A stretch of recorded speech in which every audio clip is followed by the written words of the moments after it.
Shalom, selamat pagi Bapak Ibu Saudara yang dikasihi Tuhan Yesus. Salam sejahtera buat kita semua dimanapun berada.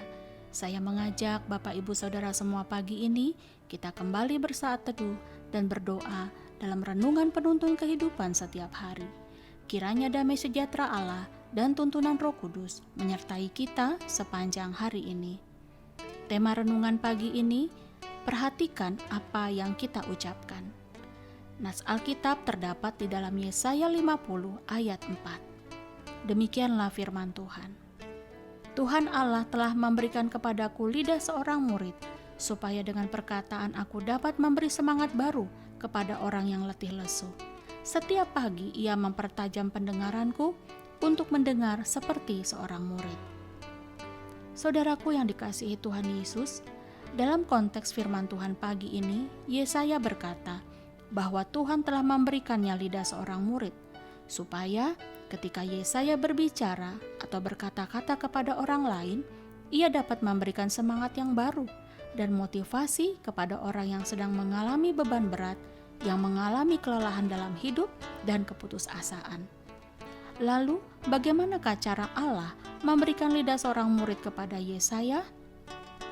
Tentu saja, karena Yesaya selalu mempertajam pendengarannya seperti seorang murid kepada gurunya. Mendengarkan merupakan sikap seorang murid yang sejati, saudara. Tanpa pendengaran yang baik, kita tidak akan pernah mampu menyerap pengetahuan. Tentu hal ini akan berdampak besar pada pemahaman kita.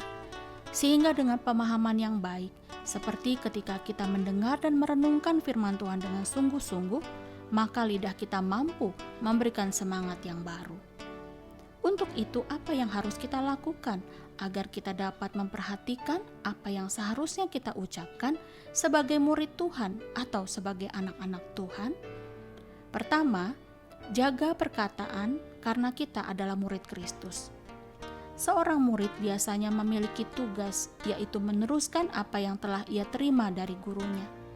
Jadi, apa yang kita ucapkan harus menunjukkan bahwa kita adalah murid Tuhan. Ini termasuk apa yang kita tulis di status ponsel ataupun media sosial kita. Jika kita sebagai murid Kristus tidak menjaga apa yang kita ucapkan atau tuliskan dengan baik, maka bukan hanya diri kita saja yang mendapat penilaian buruk, tetapi juga Kristus yang adalah Tuhan dan Guru kita. Jika kita sebagai murid Kristus tidak menjaga perkataan kita, lalu bagaimana dengan orang-orang yang belum mengenal Kristus bisa mengenali Dia? Mari kita introspeksi kembali.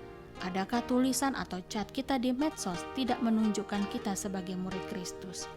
Adakah perkataan kita, ucapan kita menunjukkan murid Kristus? Perhatikanlah saudaraku, agar jangan sampai diri kita menjadi penghalang orang mengenal Kristus. Kedua, pikirkan kembali sebelum kita berkata-kata. Amsal 10 ayat 8 berkata, siapa bijak hati memperhatikan perintah-perintah, tetapi siapa bodoh bicaranya akan jatuh. Saudaraku, seorang murid Kristus hendaknya bijak dalam mempertimbangkan kembali kata-kata atau tulisan yang hendak diutarakan. Periksalah kembali apakah sesuai dengan yang Tuhan inginkan atau tidak. Seringkali dalam kehidupan sehari-hari, kita menemukan orang-orang yang dengan seenaknya mengucapkan sesuatu kepada orang lain tanpa dipikir dahulu apa dampak dari kata-kata yang diucapkan. Karena kata-kata yang sia-sia atau kata-kata yang sembarangan yang kita ucapkan atau tuliskan pada akhirnya harus kita pertanggungjawabkan. Bukankah indah kalau perkataan atau tulisan kita menjadi berkat? Karena dengan begitu orang termotivasi, ada semangat yang baru yang muncul, dan bahkan orang tersebut dapat mengalami Tuhan dalam hidupnya. Filipi 2 ayat 1 berkata, jadi karena dalam Kristus ada nasihat, ada penghiburan kasih, ada persekutuan roh, ada kasih mesra dan belas kasihan. Dan itu semua dapat kita lakukan dengan menunjukkan bahwa kita ini adalah murid Kristus. Ketiga, perkatakanlah perkataan yang benar.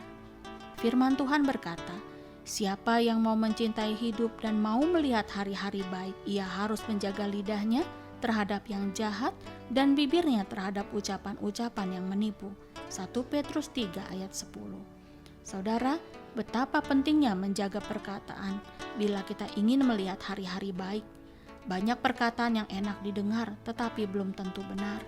Dan banyak perkataan yang menurut perasaan kita perlu diutarakan tetapi belum tentu itu dampaknya positif. Namun kita diingatkan sebagai anak-anak Tuhan agar kita menggunakan perkataan yang baik untuk membangun dan tidak memakai perkataan atau mulut kita untuk menyesatkan, menyumpahi, dan mengutuki orang lain bahkan kepada diri kita sendiri. Karena hari-hari baik di depan kita akan tergantung dengan perkataan kita hari ini. Bukankah dalam mulut orang percaya ada kuasa? Untuk itu berhati-hatilah dengan perkataan kita. Saudaraku, melalui renungan kita pagi ini, marilah kita memberikan telinga kita untuk dipertajam Tuhan setiap hari. Karena demikianlah seharusnya menjadi murid Kristus.